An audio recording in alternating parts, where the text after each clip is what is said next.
Hi, hello, my name's Ollie Bliss and this is my channel Book Drawer. For those who don't know, I enjoy looking at queer fiction and occasionally I create images out of it. There's actually been a bit of a sale on Audible. I find Audible a little bit problematic. I do, where possible, try to listen to Liverbox recordings. However, the problem with Liverbox recordings are, as library and volunteer-based audio reads, the quality of sound is patchy in some places, whereas Audible is always very, very good. So I do have a subscription to Audible. Quality of the narrators is always much higher, and they occasionally have like little side additional sounds, and they also sometimes have more than one person narrating the story, and so the quality is just good. So the reason why I've done this haul is because it's my birthday, and I felt like it was a good excuse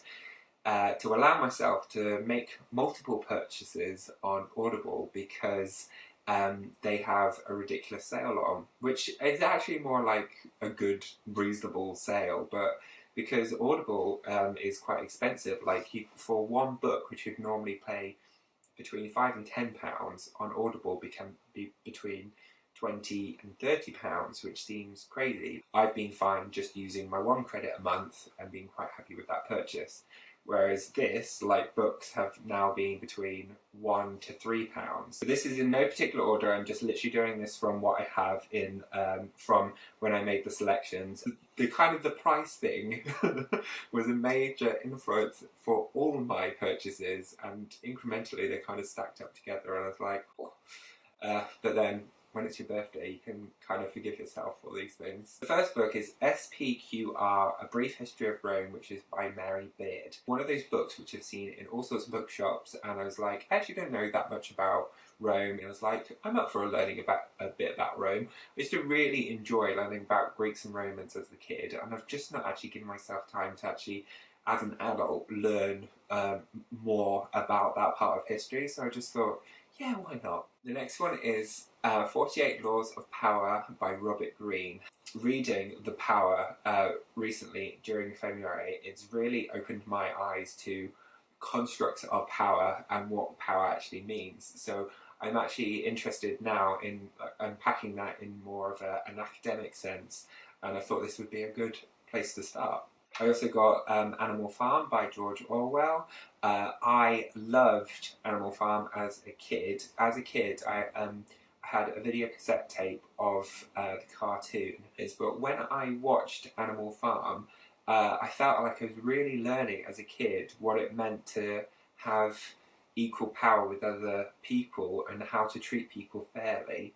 And it had a massive influence on me. And I'm not entirely sure why my parents got it. I think it was a gift, and I think my mum was aware of what the book was actually about. On reflection, I'm kind of like, why did you give that to me when I was about 5 or 6? I was really too young to be watching that, but I think it was just a cartoon. It was relatively cheap, but it was really, really striking and really, really dark, particularly at that age, and it's still like, it's severely impacted on my entire life, I think.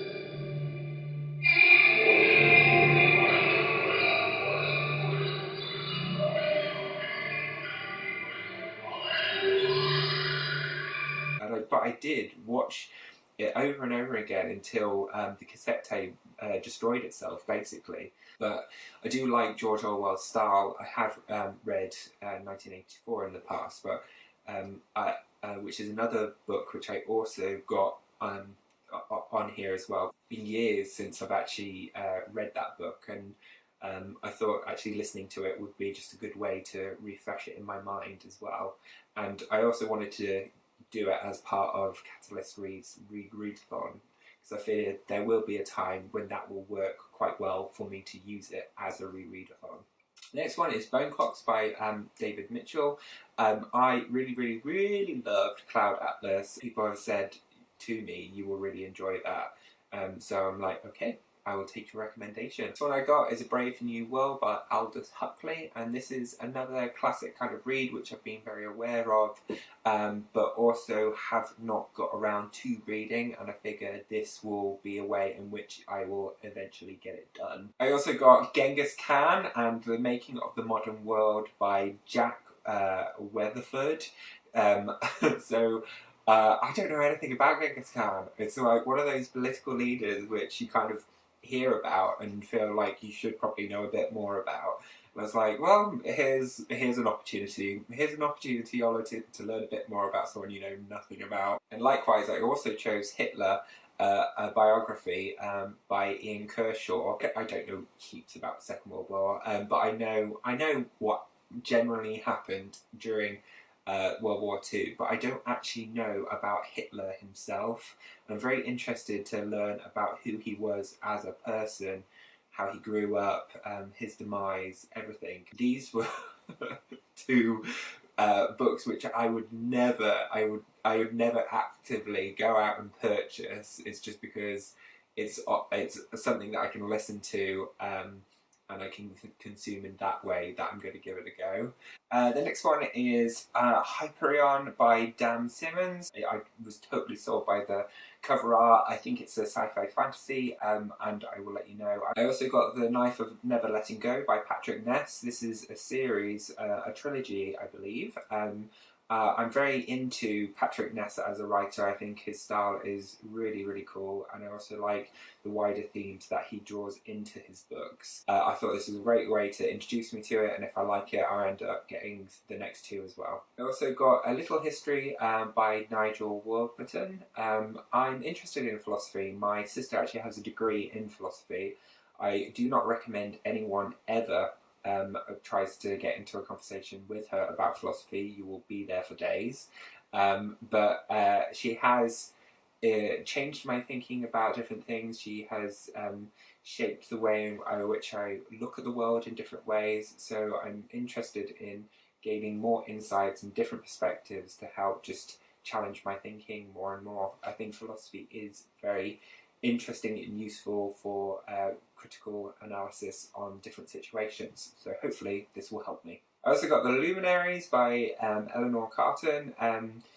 I don't actually know too much about this. I know this is supposed to be like quite a critically acclaimed read, and I constantly see it in the background of Eric from The Lonesome Reader as a poster, and it is a beautiful cover design, so I figure I should probably give it a go. I also got The Miniaturist by Jessie Burton. I was particularly interested in this one because I watched the mini-series over Christmas and I thought it was really good. And I also know the doll's house that inspired her writing this book, because it's situated in the Rijksmuseum in Amsterdam, and I have seen those doll houses. They're amazing, they're huge. So I just wanted to experience this read as well. And that also led me to purchasing The Muse by the same writer, Jessie Burton, because equally I've heard good things about this book as well. So I figure, why not get both? I also got North and South by Elizabeth Gaskell. I didn't need to get this. I actually have a copy of this. I just haven't got around to reading it, and it's really big. But Elizabeth Gaskell's house is based in Manchester, and I'm interested in her history, and I'm interested in kind of the structures of the North and South as a Southerner who lives in the North in Manchester. And I want to gain some insights to how it was back then and compare it personally to how it is right now. And then finally, Pride and Prejudice by Jane Austen. I have seen the BBC series like 50 billion times because my mum was obsessed with that series.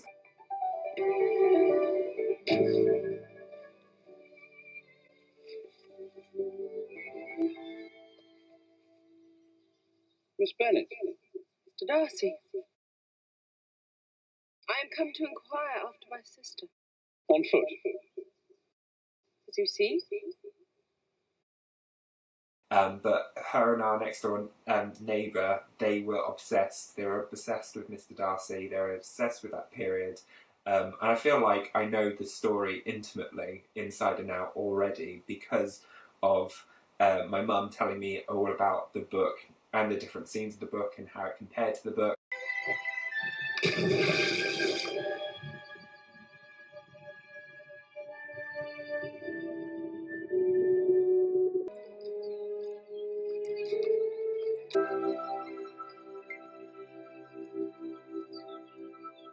Mr. Darcy?